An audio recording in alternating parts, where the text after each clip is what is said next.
Hello, everyone. Welcome once again to Cave of the Cross Apologetics. I am Patrick. And I'm Tony. And before we get to our book, I do have to announce that this is a milestone episode of episode 300 of Cave to the Cross. So we did it. We made it to a round number that has 2 zeros in it. So, but yeah, so we're almost at the 6-month anniversary the 6-year anniversary for the show. I'm sure for Tony it feels longer than that, but so I just want to say thank you for everyone who's watched, listened, and there's a slew of people who I've met that I've because of the show that I've had the privilege to. So, boy, that is true. We've really met some really great people doing this. I always say it's always amazing that you can just tell people that you have a podcast and you get to talk to some of the heroes that you've read about, and so the alive ones at least. So there's that. But right. So I wanted to thank people like Richie Torres, who was kind of our very first fan. I remember him. He's jiu-jitsu master in New York, and so appreciate him. And then Pastor Jimmy Lee, who hosts a great website called Veritas Domain. He was one of the first people to kind of share our stuff and get it out there. He's been on the show before talking about prayer.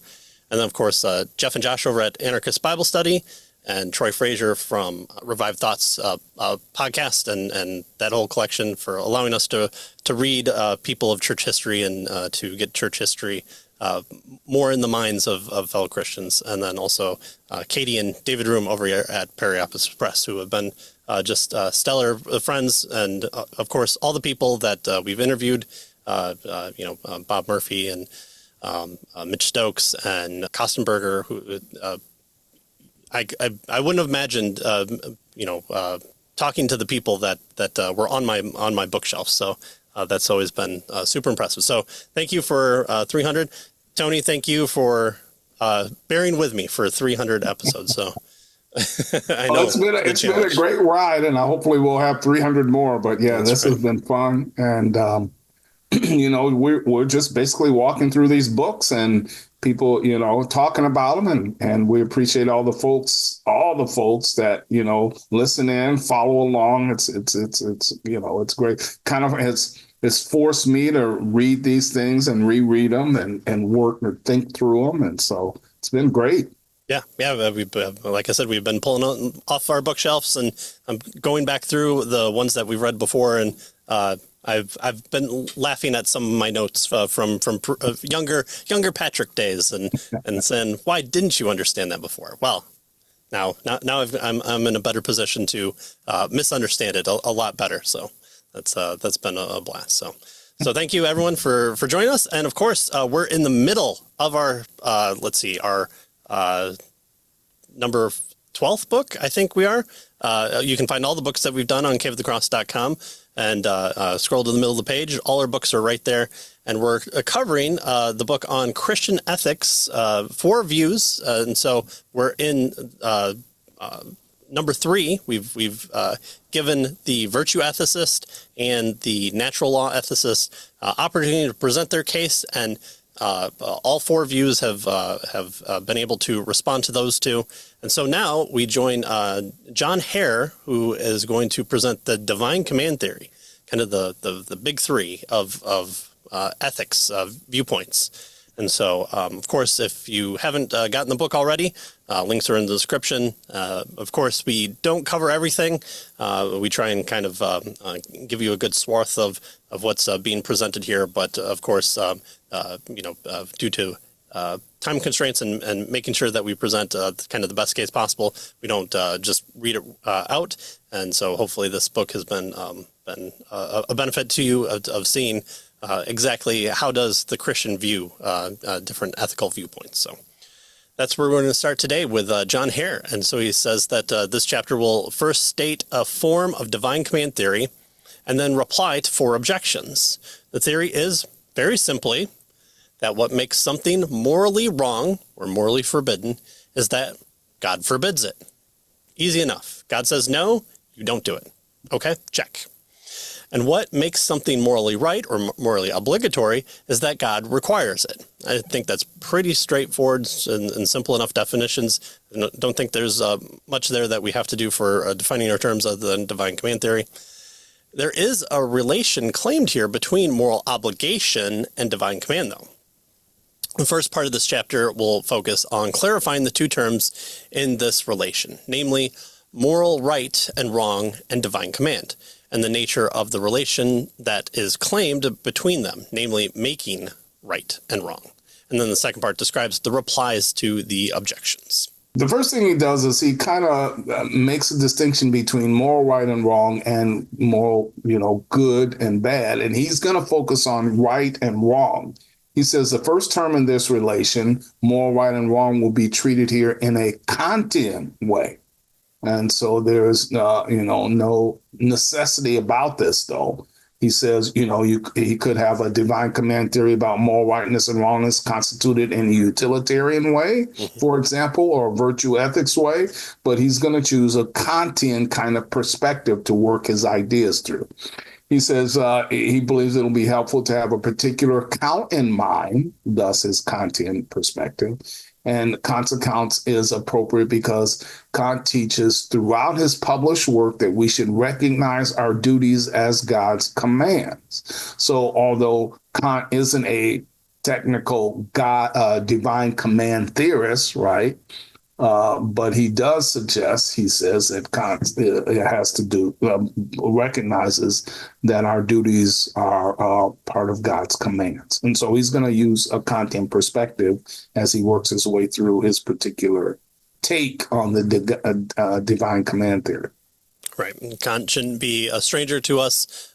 We've mentioned it a number of times on the show that kind of the tag model, the transcendental model comes initiated from him, that people like Van Til and Bonson would then go on to redeem for the glory of God. So that's where kind of the person that we're taken from here. All right, well, the theory posits an essential relation of moral right and wrongness to God's command. Seems pretty appropriate for what he's wanting to do here. He goes on to say that the account of moral right and wrongness that is presupposed is Kantian in the sense that Kant gives us a philosophically more precise way to formulate the principle that it is already present in some of the world's religions, that we should love our neighbor as we do ourselves. The formulation is in terms of what Kant calls the categorical imperative, which he thinks is the supreme principle of morality, and which he in turn explains in terms of the number of different formulations or formulas. So we can take two of these paradigmatic and explain them briefly as we will. Right. And so what he does now is just real brief, talks about these two formulations that Kant gives us of the categorical imperative, so that everybody's on the same page. And so he says the first formula is that if the prescription of an action is to be morally permissible, we have to be able to will that prescription together with the reason for it as a universal law. So, we generally think of this as the universal law kind of perspective to Kant's categorical imperative. We have to be able to will the prescription, the command, as a universal law. He tells us that Kant holds that it is inconsistent to will an end or goal and will the destruction of a required means to that end.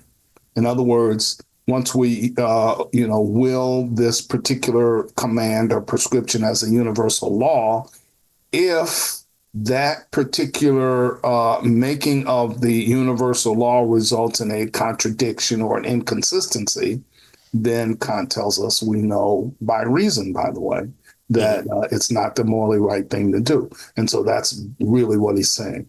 He says, then Kant gives us the example of a false promise, right? A promise the agent does not intend to keep. And notice he says it is inconsistent to will as a universal law the prescription of a false promise to pay back a loan so as to get the money without subsequently having to give it back.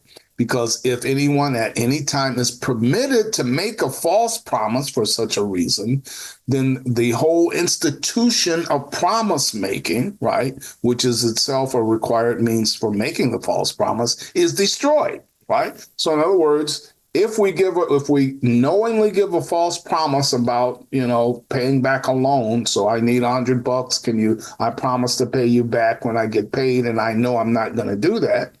What he says is the whole institution of promise making is destroyed. In other words, a false promise is really a promise that's not a promise. Right. And so it's inconsistent and contradictory. And so we know that it is not the morally right thing to do. Mm-hmm. Right. And so that contradiction aspect, again, will be familiar for those of us who have looked at the transcendental argument there too. All right, so that's the first one. And the second formula is that if the prescription of an action is to be morally permissible, the agent has to treat humanity, whether in herself or in any other person, always at the same time as an end and never merely as a means. To treat a person as an end and not merely a means requires at least sharing his purposes if the fulfillment of those purposes is affected by the agent's action, and if those purposes are themselves morally permissible. All right. So what does all that mean? Yes. So what he's doing now is just, this is kind of the second formulation of Kant's categorical imperative. This is the persons as ends formulation. And, as Kant says, we basically Kant argues that we shouldn't use people because, again, for Kant, reason is the basis of morality. And so people are reasoning creatures, and therefore we as reasoning creatures have value because we determine what is valuable. And so we shouldn't treat people as mere means to our ends, but as ends in and of themselves is what Kant tells us here. And so he's just really just kind of explaining Kant's, formulations of the categorical imperative. So the first one is the universal law formulation. And the second one now is the people as ends formulation to Kant's categorical imperative. And so he's kind of getting that out of the way so that we clearly understand how he is reading Kant. And so next what he does, he says, so far we have an account of the first term in the divine command theory, namely the morally right and wrong. So he's kind of dealt with now this idea of what's morally right and wrong, what that means and how that works, right? And so he says the second term is divine command. And he says the purpose of commands is for the speaker to effect change in the world through the expression of her will. So why does a person give a command? Well, because they want to change the world through the expression of their will, right? And so he says it's useful to distinguish, as the Christian scholastics did, between 5 kinds of divine prescription, though he tells us this should not be taken as an exhaustive list. So he's going to give us 5 kinds of prescriptions, of commands that God can give, types of commands, we might say. So, for instance, he says God gives precepts, prohibitions, permissions, counsels, and directly affected commands. So those are the 5 kinds of prescriptions that he wants us to be aware of as he works his way through his theory. Yeah. Yeah, and as parents, all these things should start sounding familiar with this. This doesn't have to be a full in the sky type understanding. So when we command our children to eat their food, or they can't get dessert is definitely one kind, or absolutely not, you can't have dessert before dinner, or What do you think eating dessert before the meal would get you? Let's come and reason together with this, and if you do well, then you will get dessert. So all these things, it doesn't have to be so complicated, even if we use Kantian's model here.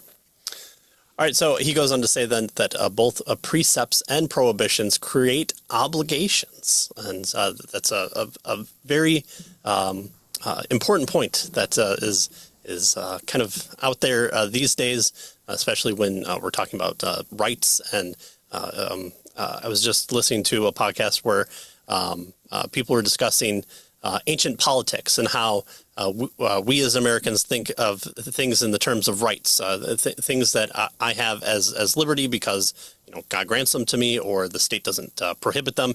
But in Greek and Roman culture, your obligations, your permissions and prohibitions are to make you a good citizen, a citizen in a legal sense there. And so you have obligations because of your what we would call rights. And so this is something that has changed in kind of our understanding of politics and kind of people's relationship to each other in the state, depending on the type of world you were born into. So both precepts and prohibitions create obligations. They are issued with authority, and some kind of sanction is envisioned for noncompliance. And just think about how contracts are written. I will do this, and you will do this. If any time the line A is crossed, then the contract becomes null and void, and I'm paid so much amount. Or if you don't want to fulfill your obligations for this, here are the penalties that you're subjected to. Everyone signs on the dotted line, and therefore you have an agreement. Again, going back to the Kantian models of promise making. And so here it's no different within the moral framework of should I run the person over in the middle of the street is maybe a different concept, but within the same mindset. So there's noncompliance, and it's ranging from blame to punishment. The notion of authority here needs some explanation. All right, so then what is right and proper authority? Very important. Who's enforcing this? What county were you at when you were arrested? Is question number one that all judges ask, because if you're standing before them to have judgment placed on you in some fashion, they have to make sure that they are the proper authority to charge you for what happened. So that's just what's happening here. Well, Joseph Raz says that one person is practically authoritative over another in a certain domain only if the first person's dictates brings about to some extent the reasons for action that the other has in that domain. Objectively, when God commands a person to do something, this brings about a reason for acting in accordance with the command, even if subjectively the person does not acknowledge this reason. So God has his reasons for making these commands, even if the person doesn't know they're acting in them or acknowledging the command as having a reason. Right. So what he's capturing here is the idea that our words not only give information, but they also do things. Right. They accomplish things. So, for instance, when the pastor says, "I now pronounce you man and wife," well, he's not just giving out information, but he's accomplishing something with the words, right? And so he says God's commands are the same kind of thing. They accomplish things by his statements, accomplish things by what he says. So that's what he's getting at. He says then the other three kinds of divine prescriptions, right? So he's working his way through these five things: precepts, prohibitions, permissions, and counsels, and so forth. And so the other three kinds of divine prescriptions do not create obligations to do something from the prescription of it. Permissions, he says, are different from precepts, because if a person is given a precept, then she's permitted to comply, but is not permitted not to comply. Right. So here's a precept. You can comply, but you're not obligated necessarily to not comply. Right. You're permitted rather not to comply. So if a person is permitted, she is permitted both to do the thing and not do the thing. right? So that's the idea here. So those are, so that's permissions and precepts. Finally, he says directly effective commands. So this is his fifth kind of prescription here. Directly effective commands. He says these do not need to have any language using human recipients. So what does he mean? Well, he says, God says, let there be light, and there is light, Genesis 1, right? And so notice, God affects something directly by commanding it. So it's important he wants us to see that this category of prescription, these directly effective commands, places creation in the category of something commanded. So here, they do not have any language using human recipients. It's just God commands and something happens and it affects creation. So that's his kind of fifth kind of command here. Yeah.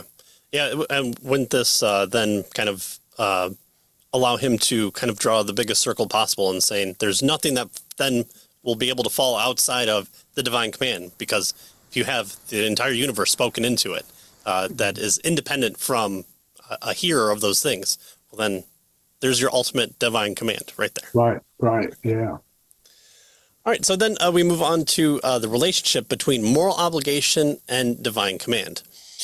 So he says, so far we've dealt with two terms of that relation claimed by divine command theory between moral obligation and divine command. But what is the relation itself? In what sense does God's command, mind you, make something right or wrong? So what God tells us to do, what is it that makes those types of accounts, those imperatives throughout Scripture, right or wrong themselves? So he says that he's going to reject two proposals that are current in the literature and then propose a third. So I've decided to replace the two main ones and substitute it for my own. The two proposals that he's rejecting is Philip Quinn's suggestion that command causes the obligation. So if it's commanded, then I'm all of a sudden obligated to do it. And Robert Adams' suggestion that the command constitutes the obligation. Right. And he says the causation, right, the Quinn type of causation obligation seems wrong because it suggests two different events, right? One always coming after the other under physical law, as throwing the stone is followed by breaking the window. And he doesn't think that works, right? That the command is something like two different events, right? We usually use causation with regard to physical activities, right? And the Constitution, as the command as Constitution, he says, seems wrong because obligation is not a natural kind. Like, for instance, water, right? Water is constituted by two, hydrogen atoms and one oxygen atom. And so the command is not an ingredient, he says, of the obligation, right? So it's not a causal relationship with regard to obligation, nor is it constituted. The obligation isn't part of the command, right? Right. So then here's his third proposal. This is the one that he's going to put forth. A king can make a law by declaring the king wills it. This is an explicit performative. In John Austin's terminology, like I promise. Right. So this is what I was alluding to earlier, right? John Austin has done a lot of work on performatives. These are the things that we say that accomplish something in the language, right? So, if the umpire says you're out, right. Well, he's accomplished something in the language. He's not just giving information. The person now is out, right? Yeah. And so that's called a performative. And so that's what he's getting at here. Yeah.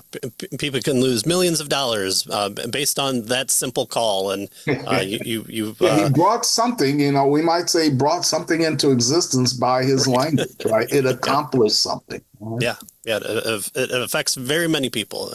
So, so it is written, so shall it be. The king's command, as you wish it, so it shall happen. Well, there are many other cases, such as a priest baptizing by saying, "I baptize you in the name of the Father, the Son, and the Holy Spirit." And, Tony brought up the one of "You're out," or "I now pronounce you man and wife." In all of these cases, there is an internal conceptual connection between the producing of what is produced. So there may be a suspicion that we are here deriving an obligation illegitimately from a fact, namely that God commands something. But in the promising case, I am committed to the judgment, I ought to do X, when I have promised to do X, because I endorse the institution of making promises. Right. So it's the same. So we can use the baseball illustration again, right? Once I'm committed to the institution of playing baseball, Right. then what I do and say with regard to that, I've committed myself to that. And so that brings obligations. That's what he's suggesting. Mm-hmm. Right. So, yeah, you can kick dirt at the umpire all you want, but you know what? You're still out, and you have to get off the base. Okay, there you go. So when he says, "I am committed to the judgment, I ought to do X when God commands X because of the necessity of the judgment that God is to be obeyed." Yeah. All right. All right. So that's kind of his first take here on getting clear with regard to what he means by the divine command theory, right? Mm-hmm. It has to do with God's commanding moral right and wrong, and as a result of that, giving us obligations. And so that's kind of what he's been working through. He suggests that it's he's working from a Kantian perspective, right, which regarding his categorical imperative, although the categorical imperative doesn't make something right or wrong, it's God's commands that make something right or wrong. Mm-hmm. But he's using that as a backdrop to help explain what he's getting at. Right. So then, therefore, God can make those commands and we can be obligated to them. All right, well, I think that's where we're going to end here. The next portion is he's going to kind of present more of his case, but he's going to do it in a way where he has he's addressing the, I think, 4 objections to the divine command theory.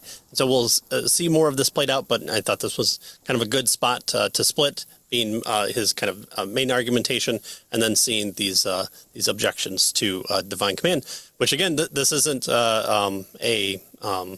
the 3 other people coming in or influencing. I'm sure he kind of knew who he was going to write to, and this is his kind of heading them off at the pass. So this is we've seen some objection answering in the first portion to the other 2, but I think here kind of most of his presentation is taken up by these objections. So. That's where we'll be at for the next episode number 301. Yeah. And I think this is kind of a helpful approach, because oftentimes, and what we'll see he does here, when you're meeting objections, it helps clarify your position, right? And so we'll see as he goes through, I think he's going to give us 4 objections here. Yeah. As he goes through these objections, we'll see how he clarifies his particular position. That's going to be helpful for us at least to understand what he's saying, whether we agree or not. We'll get a clear understanding of what he has to say. Right. And even if one of the other avenues wants to, people want to take umbrage with these objections and saying, well, you didn't really talk this well about it, at least having him kind of presenting the case first gives us a little bit more backdrop to funneling their critique of even within these with these objections. So I think this is a good position for him to be, at least argumentation wise. So that'll be interesting to see how the response is. So as always, short clips will be out for this, Lord willing, and always come back and join us as we continue through the 4 perspectives of Christian ethics. So as always, we thank you for joining us, and we'll see you next time. See you next time.